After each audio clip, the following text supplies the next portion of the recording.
হযরত ফাতেমা রাদিয়াল্লাহু তাআলা ঠিক কত সনে জন্মগ্রহণ করেন তা নিশ্চিতভাবে জানা যায়নি। তবে ইবনুল জাওজি রাহমাতুল্লাহ আলাইহি সাল্লাম এর এক বর্ণনা মতে নবুয়তের 5 বছর বয়সে তিনি জন্মগ্রহণ করেন। হযরত ইবনে আব্দুল বার রাহমাতুল্লাহ আলাইহি সাল্লাম বলেন, রাসূল সাল্লাল্লাহু আলাইহি সাল্লাম এর 41 বছর বয়সে ফাতেমা রাদিয়াল্লাহু তাআলা জন্মগ্রহণ করেন। রাসূল সাল্লাল্লাহু আলাইহি সাল্লাম তাকে হযরত আলী রাদিয়াল্লাহু তাআলা এর কাছে বিবাহ দিয়েছিলেন। হযরত ফাতেমা রাদিয়াল্লাহু তাআলা এর বিবাহ হয়েছিলেন হিজরতের দ্বিতীয় বছর। পরিবারের মধ্যে রাসূল সাল্লাল্লাহু আলাইহি সাল্লাম এর কাছে তিনি ছিলেন সর্ব অপেক্ষায় প্রিয়। রাসূল সাল্লাল্লাহু আলাইহি সাল্লাম তার দুঃখে দুঃখী হতেন, তার সুখে সুখী হতেন।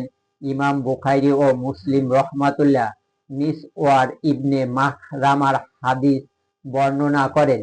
তিনি বলেন, আলী রাদিয়াল্লাহু তাআলা আবু জাহেলের মেয়েকে বিবাহের প্রস্তাব দিয়েছিলেন। তখন আমাকে সত্যায়ন করলেন।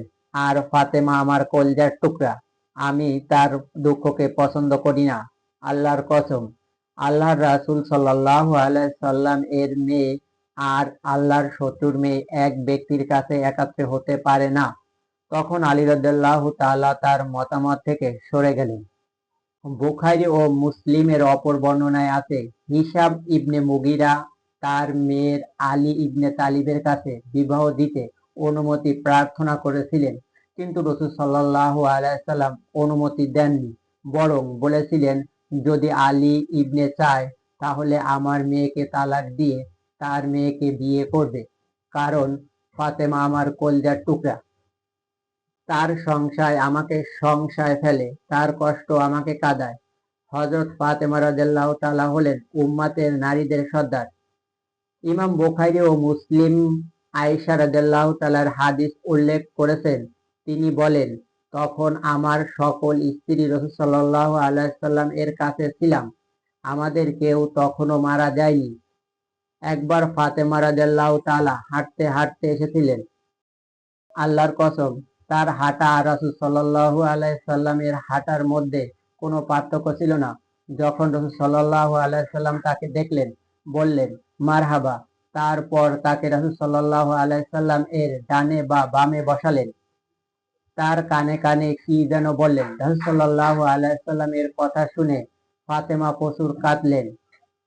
এরপর যখন তিনি তার দুঃখ বুঝতে পারলেন, তখন দ্বিতীয়বার কানে কানে আবার কি যেন বললেন। ফলে তিনি হেসে দিলেন। রাসূল সাল্লাল্লাহু আলাইহি সাল্লামের পত্নীগণের মধ্যে আমি তাকে জিজ্ঞেস করলাম, আমাদের সামনে রাসূল সাল্লাল্লাহু আলাইহি সাল্লাম তোমার সাথে চুপিসারে কি বললেন? এতে তুমি কাঁদতে লাগলে।